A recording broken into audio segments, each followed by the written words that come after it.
민주주의를 긋다. 두 번째 3. 한종수 지음 41페이지.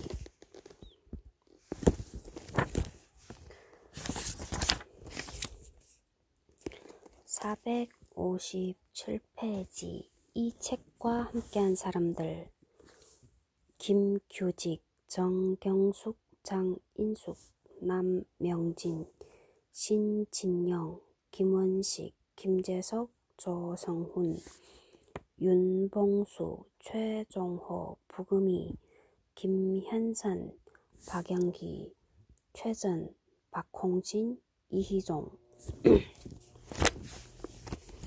41페이지 인물열전. 첫 일본인 독립서 혼자 후세 다쓰지. 오늘이 24년 2월 6일 화요일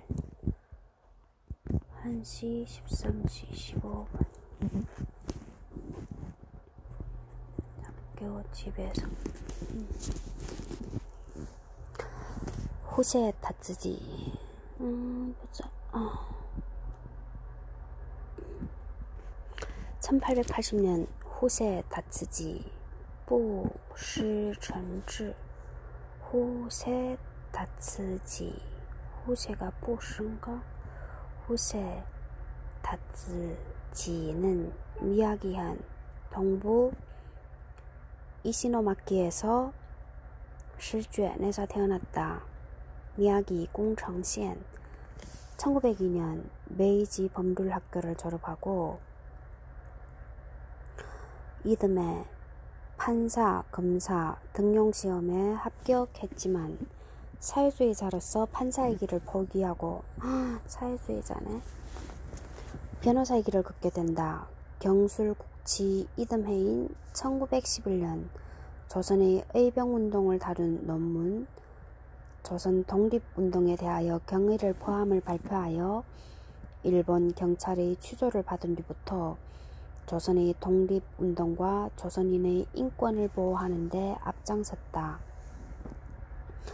1919년 28 독립선언으로 인해 체포된 최파룡과 백관수 등 조선 유학생들의 변론을 맡은 뒤 3.1운동에 참여한 조선 민중들에 대해 경의를 표했다. 1920년에는 조선 민중의 해방운동에 노력할 것을 공개적으로 밝혔다. 1923년 천황 암살을 시도했던 박열과 가네코 호미코, 가네코 진즈, 호미코 완즈 부부의 변론도 맡았다. 1924년에 일어난 김지섭의 일본 공성폭탄 투척 사건을 변론하는 등 일본 내 조선인과 관련된 대부분의 법률 사건을 변론하였다.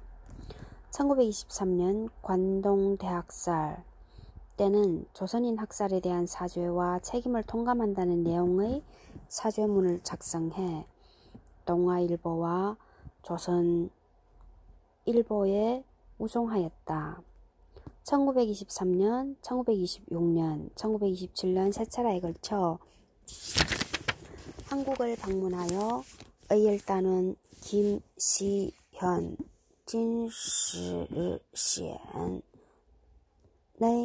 진시시엔의 조선 총독부 여인 암살 기도 사건과 제1, 2차 조선 공산당 사건 등의 무료 변론을 맡기도 했다.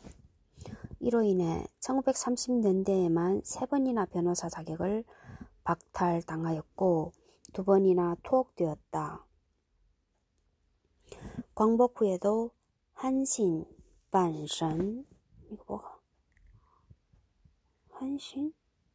한신 교육투쟁 사건, 도쿄 조선고등학교 사건 등 제1본 한국인과 관련된 사건의 변론을 도맡았고 1946년에는 광복된 한국을 위해 조선 건국 헌법 초안을 저술하였으며 억울하게 전범이 된 조선인들의 변론도 맡았다.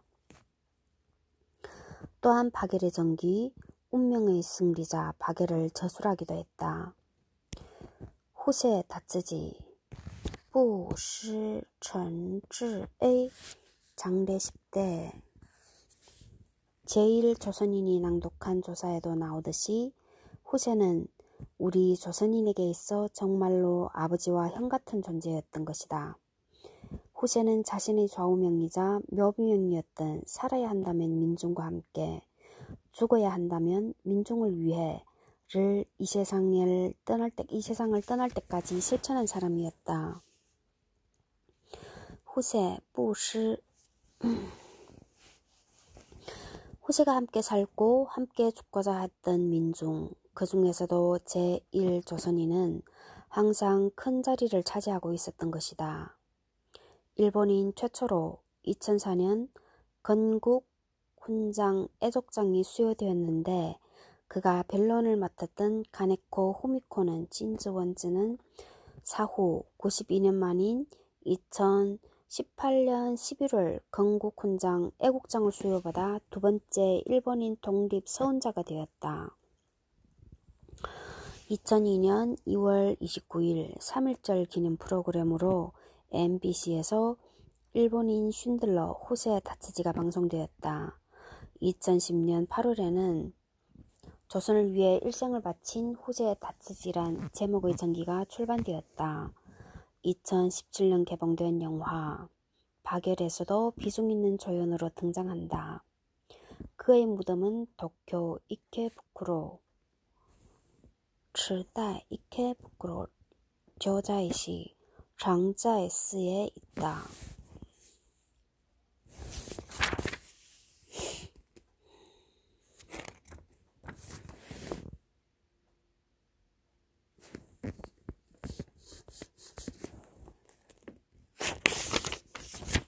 (23년 9월 10, 11, 12, 1, 2, 5개월 만에)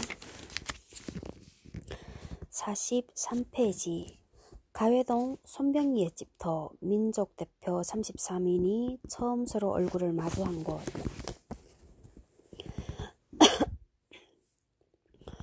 (2월 28일) 저녁 민족대표 33인 가운데 양전백, 길선주, 이명룡, 김병조, 정춘수, 나인엽, 홍기조, 양한묵, 백상규를 제외한 23인이 하나, 둘, 셋, 넷, 다섯, 여섯, 일곱, 여덟, 9명을 제외하면 24명 아니야? 23인이 서로 얼굴을 익히고 독립선언식의 절차를 협의하기 위해 손병희의 집에서 회합을 가졌다. 일제의 감시가 항상 미치는 손병희 집에서 이런 모임이 가능했던 것은 손병희 집이 워낙 넓었고 당시 천도교 쪽의 고종 문상 인파가 지방에서 많이 올라와서 그 집에 손님 수백 명이 넘게 들락거리는 상황이었기 때문이다. 그런데 이 자리에서 박희도가 공개적인 장소에서의 독립선언식이 가져올 만일의 사태, 즉 폭력 행사를 우려하는 의견을 제기하였다. 그 결과 독립선언 장소가 당초 예정했던 탑골 공원에서 평소 손병희가 자주 찾던 요리점인 인사동의 태화관으로 급작스럽게 변경되었다.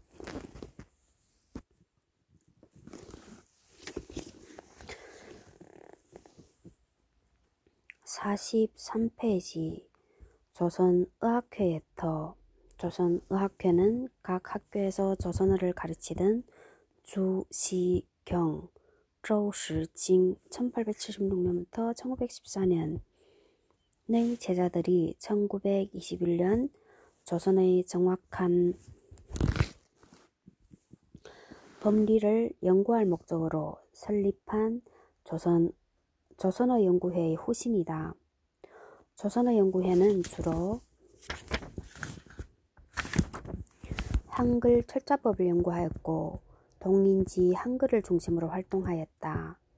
1926년에는 훈민정음 반포 480주년을 맞아 훈민정음 반포일을 가냐날 혹은 한글날로 명명하고 기념식을 개최하는 등 한글 보급을 위해 활발한 활동을 벌였다. 조선어 연구회는 조선어 사전 편찬회를 조직하였는데 이는 정확한 한글 사전 편찬을 통해 우리말과 우리글의 의미를 정리하고 체계화시키며 민족의 글과 정신을 일깨워 궁극적으로는 민족의 부활을 꾀하려는 목적이었다. 그런데 사전 편찬을 위해서는 통일된 표준어와 맞춤법 등이 필요하였다. 이에 1930년 12월 조선어연구회는 한글 맞춤법 통일안을 제정하기로 결의하였다.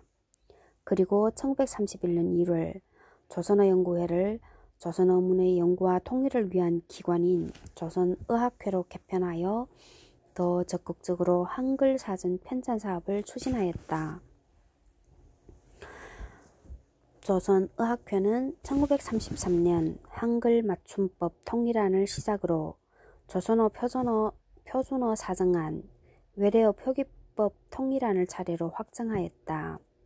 1940년에는 그동안의 성과를 바탕으로 한글 맞춤법 통일안을 수정 발간하였으며 본격적으로 한글 사전 편찬에 노력을 기울였다. 44페이지 조선어학회터 조선어학회터 조선어학회는 1921년 조시경 1876부터 1914의 제자들이 발족한 조선어 연구회의 후신이다. 1942년 조선어학회 사건으로 활동이 중단되었다가 광복 후 한글학회로 이어졌다. 한글 사전은 1940년 조선 총독부의 조선어 대사전 출판을 허가받았고 1942년 원고를 출판사에 넘겨 간행할 예정이었다. 하지만 1942년 10월에 발생한 이른바 조선의학회 사건으로 조선어학회 사건으로 사전 편찬은 중단되었고 원고와 서적은 전부 압수되었다. 조선의학회 사건은 일제가 사전 편찬에 참여하던 교사 정泰전에게서 강제로 조선어학회가 민주주의 단체로서 독립운동을 하고 있다는 자백을 받아내면서 시작되었다. 강제구나. 일제는 1942년 10월부터 1943년 4월까지 조선어학회 핵심 회원과 사전 편찬을 후원하는 찬조 회원을 대거 검거하였다. 핵심 회원과 찬조 회원. 이들에게는 치안유지법의 내란죄가 적용되었고 재판 과정에서 이윤재, 한징은 옥사하였으며 이긍로, 최현배, 이희승, 정인승, 정태진 5명은 실형을 선고받았다. 이 사건으로 조선어 학회의 활동은 사실상 중단되었다.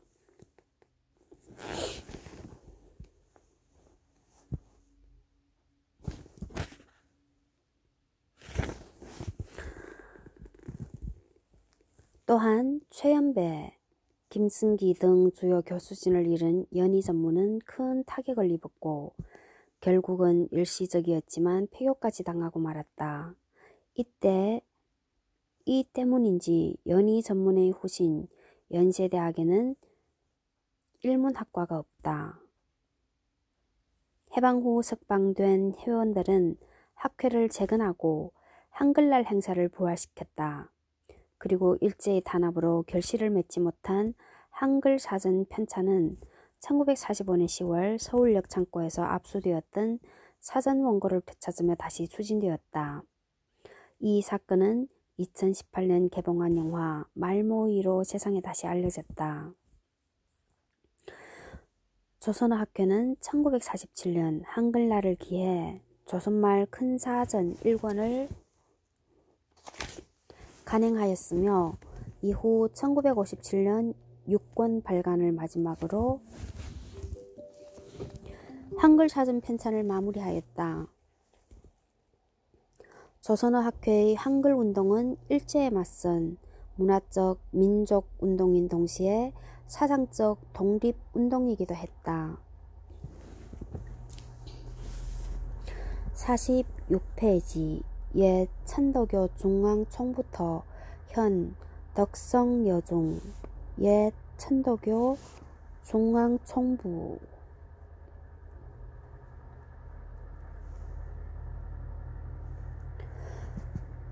천도교계와 기독교계 사이에는 독립운동의 방식을 놓고 상당한 의견 차이가 있었다. 1919년 2월 21일 최남선이 이승훈의 숙소로 찾아가 이승훈과 최린의 회담을 전격적으로 성사시켰다. 이 회합으로 기독교 측과 천도교 측의 합작 교섭은 다시 급물살을 탔다. 이승훈과 함태영 2월 24일 최린과 함께 송현동 34번지 현 덕성여중 자리에 있던 천도교 중앙총부로 손병희를 방문하여 양측의 독립운동 일원화 방침을 최종 확정하였다. 당시 중앙총부 건물은 현재 우이동으로 이전한 상태다.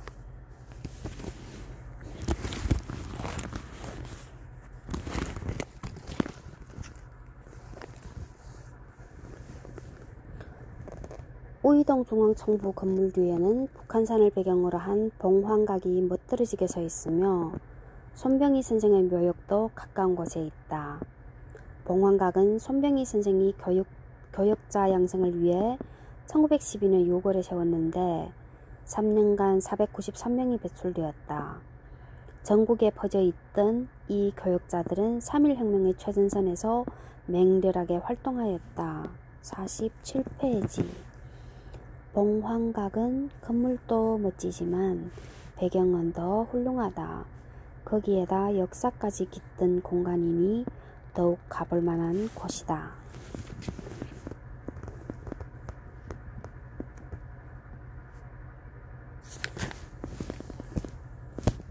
48페이지 종로 코스 보성사예터 3.1 독립선언문 인쇄 장소 현 수송공원 3.1 독립선언문의 인쇄 과정을 당시 재판 판결문에 의거해서 재구성하면 다음과 같다.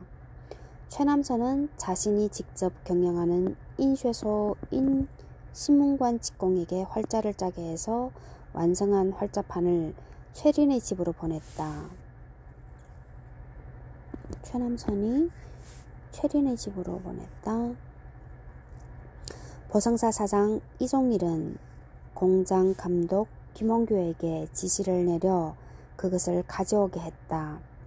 김홍규는 다시 보성사 인쇄직공 신영구에게 명하여 독립선언서 21,000매를 27일 밤 11시경에 인쇄 완료하였다. 3월 1일 당일 아침에는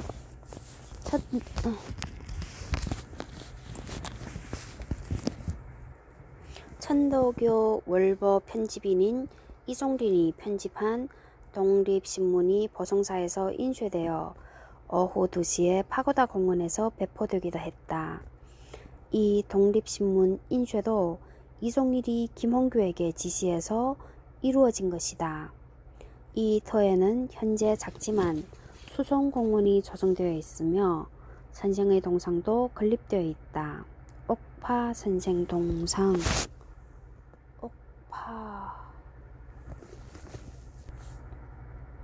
옥파 이종일 여기 나오네.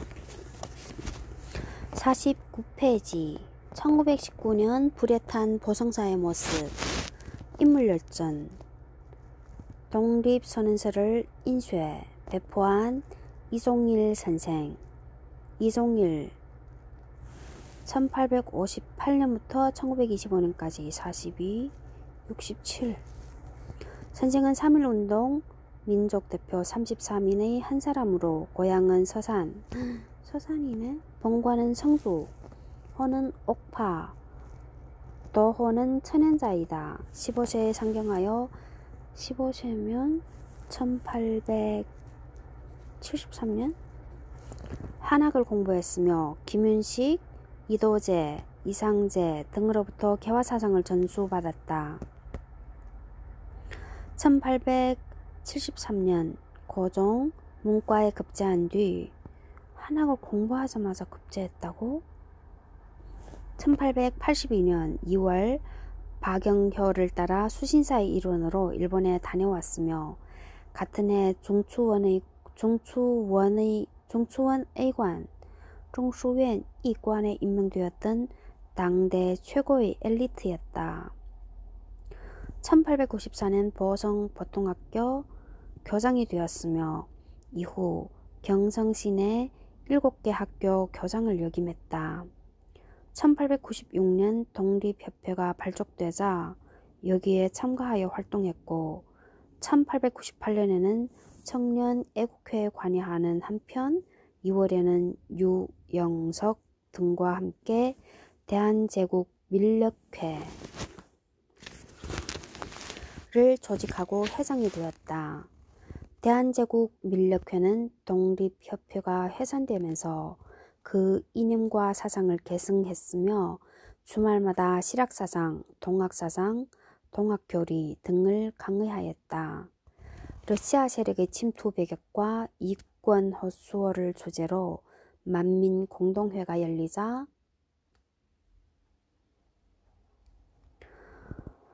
회원 40여 명을 이끌고 여기에 참가하여 국권수호와 이권양도 반대를 주장했다. 1898년 3월에는 이승만 등과 함께 경성신문을 창간했으며 8월에는 순 한글신문인 제국신문을 창간하고 사장으로 취임했다. 제국신문은 독립협회 여성회원들의 홍보지로서 민권운동과 여성의 사회참여를 강력하게 주장했다. 그 밖에 황성신문, 만세보와 대한협회의 기관지인 대한민보 등에도 관여했으며 필화 사건으로 여러 차례 투옥되었다.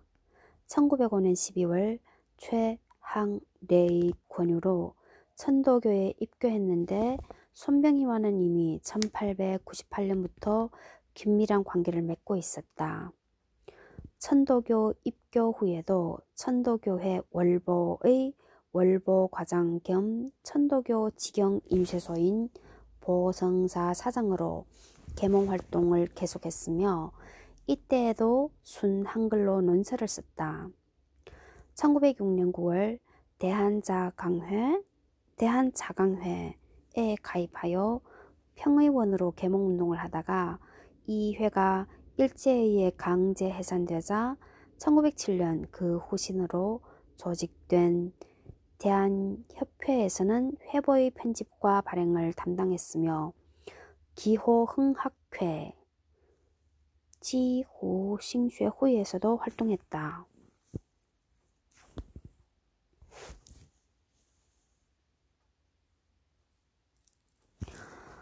1912년에는 천도교를 중심으로 1914년 갑인년에 대대적인 민중운동을 펼칠 것을 계획하기도 했다.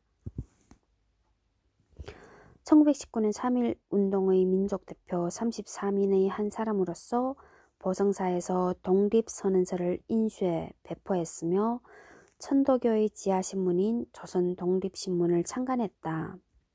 3년형을 선고받았으나 2년 6개월 만에 가출하겠다. 1922년 3월 1일 다시 천도교 단독으로 제2의 3.1운동을 계획했으나 발각되어 실패하고 말았다.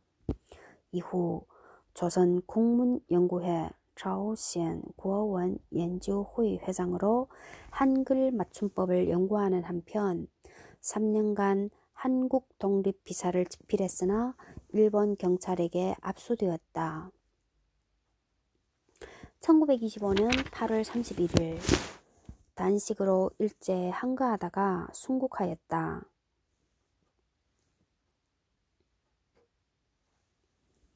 1960년 8월 망우리 공동묘지에 모셔져 있던 선생의 유해는 동작동 궁림묘지 현 국립현충원에 이장되었다.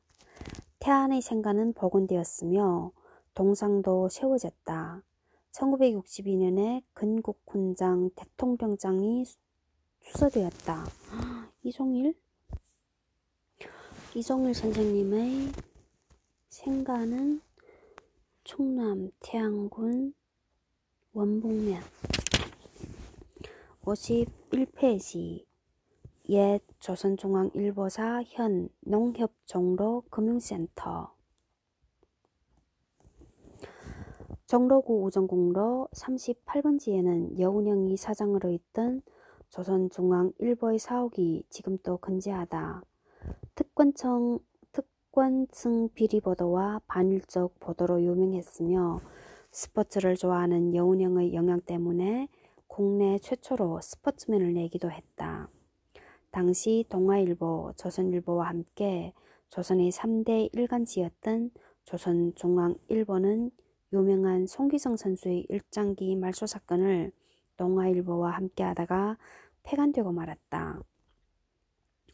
동아일보 일장기 말소 사건의 주역 중 한 명은 당시 동아일보에 근무했던 청전 이상범 화백이었다. 이른 그도 1940년대에는 일제 협력하는 과오를 저질렀다. 해방 후 동아일보는 복간되었지만 조선중앙일보는 되살아나지 못하고 맥이 끊겨버린 데다가 여운형 선생이 암살당하고 빨갱이 취급을 당하면서 일장기 말소 사건은 동아일보가 독점하게 되었으며 만리동에 있는 송기정 기념관에도 조선중앙일보와 여운형 선생에 대한 내용은 전혀 없는 실정이다. 해방 후 이 건물은 자유당 당사로 사용되다가 시민들이 공격을 받아 크게 파손되기도 했지만 복구되어 농협에 인수되었고 현재 이루고 있다. 52페이지 이 건물은 현재 목량기념관으로의 개조가 논의되고 있다. 인사동 태화관 예터 민족 대표들이 독립선언식을 거행한 장소 현 태화빌딩. 1919년 3월 1일 오후 2시 민족 대표 33인 가운데 29인이 참석한 가운데 독립선언식을 거행한 장소이다. 원래 그들은 학생들과 같은 공간, 즉 인접한 탑골공원에서 독립선언식을 거행하고자 하였으나 시위가 과격해질까 염려하여 태화관에서 별도로 선언서를 발표하였다고 한다. 독립선언식은 불교 측 민족 대표인 한용운이 일어나 한국이 독립국임과 한국인이 자조민임을 선언하고 그의 선창으로 일동이 대한독립 만세를 일제히 부르는 방식으로 아주 간소하게 거행되었다. 이곳은 본래 인조가 어린 시절을 보낸 곳인데 이후 세도가인 안동 김씨 김은근의 저택이었다가 헌종의 후궁 김씨 순화궁으로 그 주인이 바뀌었다. 1907년에는 매국노 이완용의 소유가 되었다.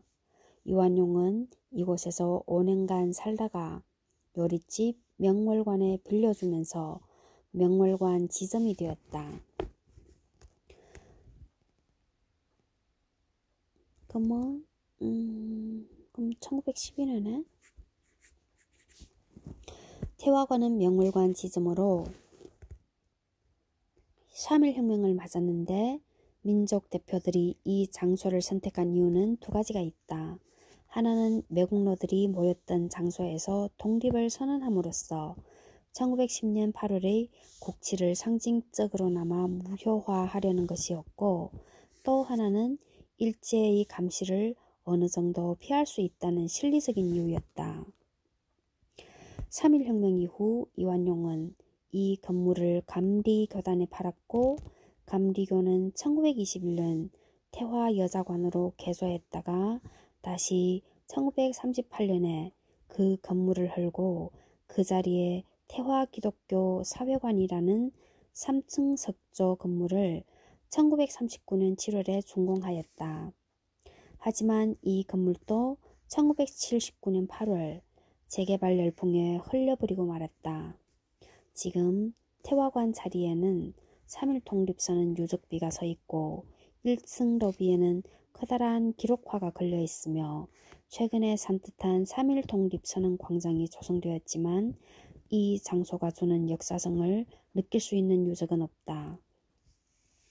만해 한영문이 3.1운동이 일어난 지 13년이 지난 1932년 1월에 쓴 평생 못 잊을 상처란 글을 보면 태화관 예터가 주는 의미가 달리 다가온다.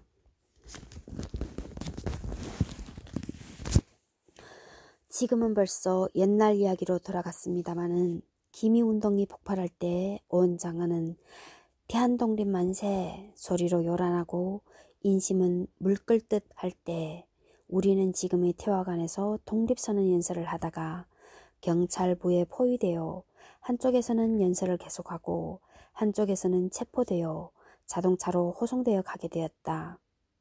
나도 신체의 자유를 잃어버리고 마포 경찰부로 가게 되었다. 그때이다. 열두서넛 되어 보이는 수학생 2명이 내가 탄 차를 향하여 만세를 부르고 또 손을 들어 또 부르다가 일경의 재지로 개천에 떨어지면서도 부르다가 마침내는 잡히게 되는데 한 학생이 잡히는 것을 보고는 옆의 학생은 그래도 또 부르는 것을 차창으로 보았다. 그때 그 학생들이 누구이며 왜 그같이 지극히 부르는지는 알 수 없으나 그것을 보고 그 소리를 듣던 나의 눈에서는 알지 못하는 사이에 눈물이 비오듯 하였습니다. 난 그때 소년들의 그림자와 소리로 맺힌 나의 눈물이 일생을 잊지 못하는 상처입니다. 이 빌딩 바로 옆 SM 면세점 앞은 총정공 민영환의 자길지인데 그를 기리는 조형물이 세워져 있다. 1915년 승동교회 55페이지 인사동 승동교회 3.1혁명 학생 지도부를 구성한 곳. 현재의 승동교회 건물은 1902년 11월에 준공되어 1958년 12월에 증개축하였다. 승동교회는 3.1혁명의 현장이 거의 그대로 보존되고 있다는 점에서 가치를 더한다. 승동교회는 대갓집 소실로 있던 여인네들과 백정 장인이 많이 다닌다고 해서 첩장교회로 불렸던 피막골 사람들이 이른바 민중교회였다. 대표적인 인물이 백정 출신의 초대장로 박상춘이다. 그는 1898년 10월 독립협회 만민공동회의 연사로 나서서 양반만이 아니라 산업공상 모두를 합하여 나라의 기둥으로 삼을 때 나라의 힘이 더욱 공고해질 수 있다는 요지의 연설을 하여 세인의 주목을 받았다. 승동교회는 3.1혁명 당시 전문학교 학생대표단 거사의 거점으로도 유명한 곳이다. 3.1혁명 당시 전문학교 학생대표단 거사의 거점으로도 유명한 곳이다. 당시 이 교회에 다니던 연희 전문의 김원벽, 보성 전문의 강기덕, 경성 의선의 한위건을 비롯한 신해 전문학교 학생대표들은 1919년 2월 20일 여기서 첫 모임을 갖고 독립운동을 이끌어갈 학생지도부를 구성하였다. 그리고 3.1운동 전야인 2월 28일 다시 모여 학생동원을 마지막으로 점검하고 독립선언서 배포 등의 역할을 분담함으로써 이어지는 탑골공원에서의 독립선언식과 만세시위 발판을 마련하였다. 56페이지 탑골공원 3.1혁명의 발화지 손병희 동상. 탑골공원 당시에는 파고다 공원에는 고려시대부터 흥복사 싱푸스라는 절이 있었다고 한다. 1464년 세조 10년 불교신앙이 깊었던 세조가 원각사로 이름을 고치고 흥복사를 원각사로 큰 규모로 중건하였다. 연산군 때는 기생방으로 전락하기도 했지만 사찰 건물은 그대로 있었다. 하지만 중종 9년 사림의 원각사 철거 주장이 받아들여져 10층 석탑과 비만 남고 사찰 건물은 다 사라졌고 그 터에 민가들이 들어선 채 조선 후기까지 유지되었다. 이 터에 근대식 공원을 조성하자고 제안한 인물은 개항 이후 5대 총세무사를 역임했던 존 브라운이었다.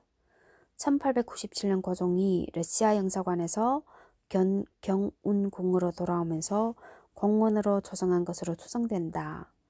처음 이름은 파고다 공원으로 서울에서는 첫 번째로 조성된 근대식 공원이다. 손병희의 동상.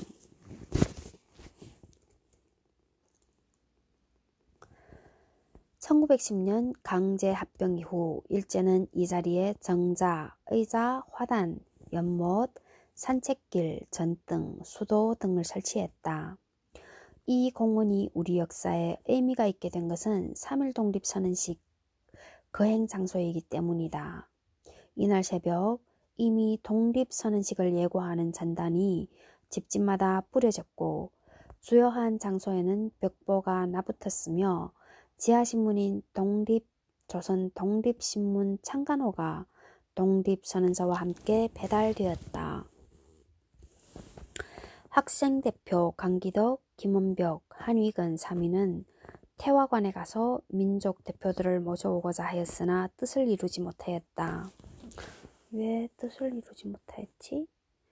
민족 대표들이 계획을 변경하여 여기에 나타나지 않자 결국 나타나지 않아서? 아닌데? 태화관에 가서 모셔오고자 했는데 결국 군중 속에서 정재용 경신학교 졸업생이 자진하여 팔각정으로 올라가 독립선언서를 낭독하였다. 낭독이 끝나자 3, 4천 명의 학생들을 포함하는 수많은 군중들은 자기들끼리 독립선언서를 다시 낭독하고 조선 독립 만세, 나 대한독립 만세, 외놈 물러가라를 외치며 길거리로 나섰다. 이때 함께했던 학생들 중에는 훗날 프롤레타리아 문학의 선구자가 되는 김기진, 배제고보제학, 압록강을 흐른다의 저자, 압록강을 흐른다? 압록강은이 아니고 이미륵과 풍자문학의 대가 채만식, 상록수의 저자 시문도 있었다. 시문 3.1혁명 이후 채만식 군산의 풍자문학이구나. 이미륵 풍자문학의 대가 채만식. 3.1혁명 이후 공원은 일제에 의해 의도적으로 방치되어 57페이지에 있네. 시문이 57페이지의 시문 57페이지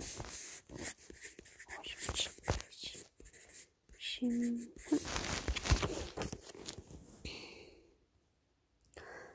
3.1혁명 이후 공원은 일제에 의해 의도적으로 방치되어 해방 전에는 공원이 아니라 쓰레기장에 가까웠다고 한다.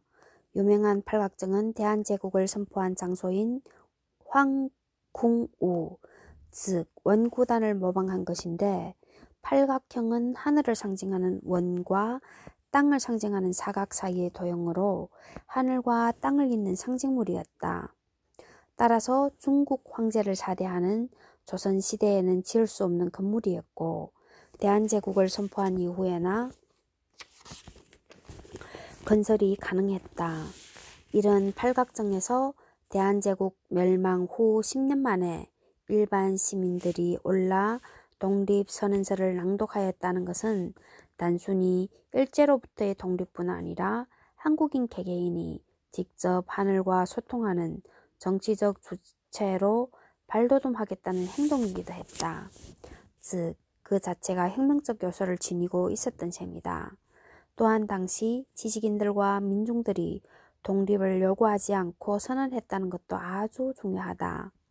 노예의 삶에서 주인의 삶으로의 대전환이었던 것이다. 58페이지 종로 중앙기독교 청년회 3.1혁명 전 학생 대표자 모임 장소 중앙기독교 청년회 YMCA 회관은 1908년 12월 준공되어 옆에 있던 한미전기 회사와 더불어 1900년대 초기